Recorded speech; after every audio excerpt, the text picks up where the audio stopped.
انجح طريقه هتعملوا بيها بسكوت البرتقال للعيد وهيطلع ناجح معاكم في منتهى الجمال زي ما انتم شايفين البسكوت وجماله بيتكسر ازاي.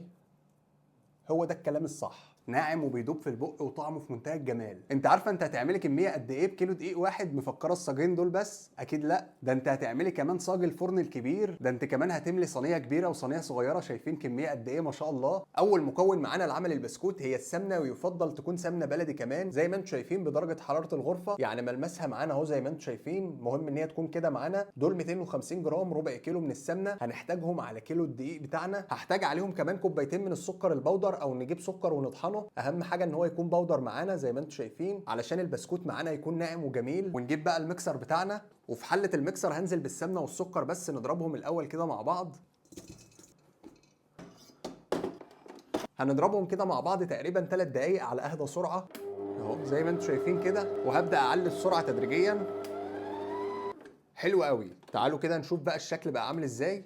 بسم الله ما شاء الله، زي ما حضراتكم شايفين لون المكونات بقى عامل ازاي. هو ده القوام اللي احنا عاوزينه. في المرحله دي هبدا انزل عليهم ب3 بيضات، بس هنزل تدريجيا زي ما انتم شايفين. اول بيضه، البيض اندمج معاهم كويس، ودي اهم مرحله. هنحتاج للفانيليا من دريم بطعم البرتقال، هحتاج لباكو من الفانيليا، بس هدوب الفانيليا دي في نص كوبايه ميه. المميز في فانيليا دريم بطعم البرتقال ان انت مش هتحتاجي لعصير برتقال، مش هتحتاجي كمان لبشر برتقال، هو الكيس كامل متكامل هيديكي طعم البرتقال الجميل. فهنزل بالباكت الحلو ده بسم الله. سهلوا علينا كل حاجه، وقلبي يا ست الكل الفانيليا كده في الميه الاول. حلو قوي، مش هتحتاجي بقى القشر برتقال ولا اي كلام. هنزل عليهم بقى دلوقتي باخر مكون معانا هو الزيت نباتي. هحتاج لتلات ارباع كوبايه من الزيت النباتي. بسم الله. بس كده. نجيب بقى الخليط، نجيب اي طبق واسع علشان نعجن فيه. شوفوا بقى القوام الحلو اللي لازم يطلع معانا علشان البسكوت يكون ناعم وممتاز. بسم الله. شايفين؟ هو ده القوام. حلو جدا. كل ده المكونات السائله بس، لسه ما حطيناش دقيق. هنزل كده كل المكونات، مش هنسيب اي حاجه خالص. عاوز اقول لكم ريحه البرتقال واضحه وحاجه جميله قوي بجد. نزلت بكل الكميه. هنحتاج طبعا الاسباتيول نقلب بيه، هنسيبه معانا بقى كيلو من الدقيق متعدد الاستعمالات او دقيق البسكوت زي ما انتم شايفين. مهم كمان جدا ان احنا نستعمل البديل المتطور من البيكنج باودر، هو الكيك شيف. هحتاج لنص الباكو ده، هنزل بيه كده على الدقيق الاول زي ما حضراتكم شايفين. هينفش البسكوت معانا وهيبقى جميل قوي. وهنزل في المصفى دي علشان انخل الدقيق. بسم الله.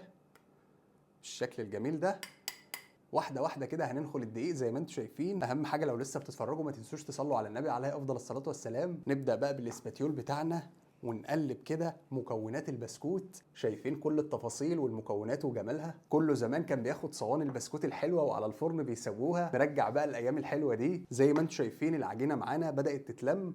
نحاول نلمهم بس كده بايدينا مع بعض زي ما انتم شايفين. ما شاء الله احلى عجينه هتعملوها البسكوت العيد، عجينه ناجحه وجميله جدا. مهم جدا ان هي تكون بتفرول معانا كده. ريحه السمنه البلدي مع ريحه البرتقال اللي طلعت من الفانيليا مخليه العجينه ريحتها بجد تحفه. كده عجينه البسكوت جاهزه ان احنا نشكلها في الصاجان. هجيب بقى المكنه الاثريه بتاعت البسكوت اللي ما بتطلعش الا في الاعياد بس، وهنبدا نركبها. نجيب الصاج اللي هنسوي فيه البسكوت وهندهنه دهنه خفيفه كده بالزيت. ناخد حته كده من عجينه البسكوت وهننزل في المكنه بتاعتنا كده. شايفين الجمال يا جماعه؟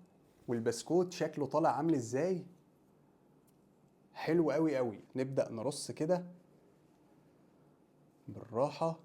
على فكره الموضوع ممتع جدا. انت عارفه انت هتعملي كميه قد ايه بكيلو دقيق واحد؟ مفكره الصاجين دول بس؟ اكيد لا، ده انت هتعملي كمان صاج الفرن الكبير، ده انت كمان هتملي صينيه كبيره وصينيه صغيره. شايفين كميه قد ايه ما شاء الله. التسويه مفيش اسهل منها. هتحط الصاج في ارضيه الفرن وتشغلي الفرن من تحت ومن فوق على حراره متوسطه، ربع ساعه هيكون معاك البسكوت 100 100. انجح طريقه هتعملوا بيها بسكوت البرتقال للعيد وهيطلع ناجح معاكم في منتهى الجمال زي ما انتم شايفين. لون وريحه وطعم البرتقال باين فيه قوي بسبب فانيليا البرتقال من دريم، وريحته حقيقي قلبت البيت كله. ناعم وبيدوب في البق وطعمه في منتهى الجمال. وبكيلو دقيق واحد هتعملي الكميه دي واكتر كمان. هتاكلي البسكوت وتوزعي على كل حبايبك. شايفين البسكوت وجماله بيتكسر ازاي.